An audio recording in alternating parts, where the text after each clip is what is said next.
Hey, it's Rachel Cooke, your modern mentor. I'm the founder of Lead Above Noise, a firm specializing in activating workplaces, helping leaders create the conditions that unleash bigger results while engaging our teams. So, one of the conversations coming up on repeat these days is about burnout. Yes, still. Like, we all know it's a problem, we all talk about how to fix it, but nothing seems to be getting better, at least not in my universe. My philosophy is it's not a big singular problem to solve, but it's something we need to attack in moments, in increments. So I'm always on the hunt for small strategies my clients can use to slowly dial back the horror and overwhelm. Today, I would love to share just a handful of questions that I encourage my clients to use with themselves or with their teams when they're staring down to-do lists that seem to get longer by the minute. Sometimes just a moment of pause and reflection can help us find clarity in where to best invest our time and energy. Because the key to doing this well, it's not just asking, should we do this? Because it's hard to say no to that. No, the key is asking better questions that help us to effectively prioritize so the most essential to-dos rise to the top of our list for the right reasons. The first question is, will this teach us something valuable? Our typical to-do lists are full of things that, we need to do.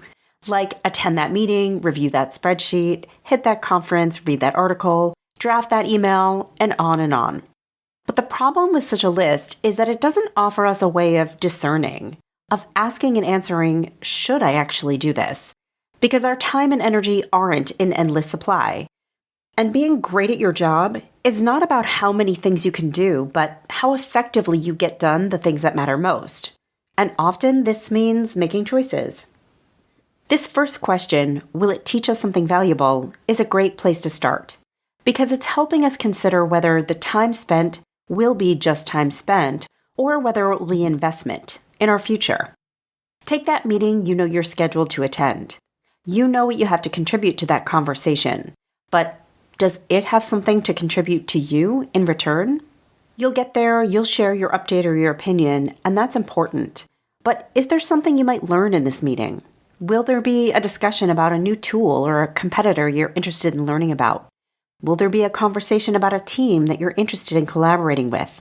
Spending time getting things done is important, but if we get things done while also driving our own development, then a thing on our to-do list becomes doubly important. If there's nothing for you to learn, then consider, is there a way to skip that meeting? Next question, will this lead to the building of an asset? This question is really asking whether by doing the thing you're solving one problem one time, or if you'll be building a solution that you can use time and again. Like maybe you've got a client pitch to work on. Rather than just building the one pitch for the one client, is there a way you can use this time to build a thoughtful template or approach that your teammates will benefit from in the future? Or maybe there's a conference you're considering attending. By going, will it be just about your network and your personal learning? Or can you commit to bringing some tools or insights back to the organization that will benefit others? Think broadly about how activities on your list have the potential to deliver value beyond this one to-do, and prioritize those over the one-offs. Next question, what will we be passively saying no to? Because one of the fastest paths to burnout is an overloaded plate. So a yes to one thing should always be a no or a not now to something else. Before you say yes to a new thing, look at it in relativity to whatever else is on your plate. Should you work on that new onboarding plan or knowledge storage system, patient satisfaction survey? The real answer is, it depends on what else you could be doing. If you're in a healthcare field, I'd imagine, for example, that patient satisfaction is more important than a lot of things, but maybe not more important than patient safety. So a patient satisfaction project should probably be a yes, unless it means deprioritizing a patient safety issue. Does that make sense? So look at the totality of what's on your plate and choose not what matters, because it all does, but what matters most right now. Next question. Is there a collaborative opportunity? Sometimes the most important work isn't defined just by the outcome, but by the experience it creates. If working on one project has the potential to bring multiple teams or functions together, And it might teach them how to share resources, how to better define handoffs, how to anticipate needs in other parts of the business to support better decision-making in the future, then it might be worth taking on as a learning and development experience. So consider not just what the output is that you'll accomplish, but also what opportunities something might create for the organization to learn and grow from it. And finally, is there a faster route to the same finish line? Because we've always done it this way. That is the worst, am I right? The frequency with which I still hear this from companies blows my mind. Why do you need 10 people to interview a new hire? Because we've always done it that way. Why do you need approvals from 3 different functions before you hit go? Because we've always done it that way. You get my drift. Once we have a way of doing a thing, that is the way we do that thing. But what if there were a faster, a more efficient and innovative way to get to the finish line? We look at things on our to-do lists, and we can often estimate how long and how much energy it will take based on how we currently do it.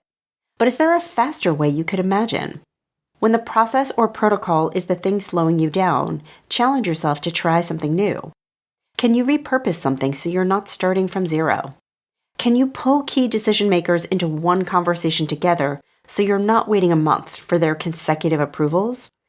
Can you run a pilot program or campaign to learn if it works before you build the whole thing out to perfection? Be creative here and see what time and energy you might win back. If you take nothing else away from today's episode, then please just take this. In the face of overwhelm, we should all be questioning what we're taking on and how we're getting it done. Simply adding without subtracting is a losing strategy. And I hope something on this list landed for you. Join me next week for another great episode. Until then, visit my website at leadabovenoise.com if your workplace could use an activation boost, a talk, a workshop, a pulse check, you choose. You can follow Modern Mentor on Apple Podcasts, Spotify, or wherever you listen to podcasts. Find and follow me on LinkedIn.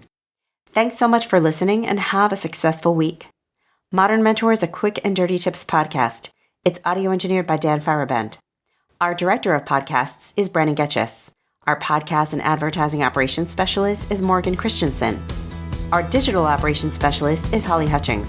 Our marketing and publicity assistant is Davina Tomlin. And Cameron Lacey is our marketing contractor.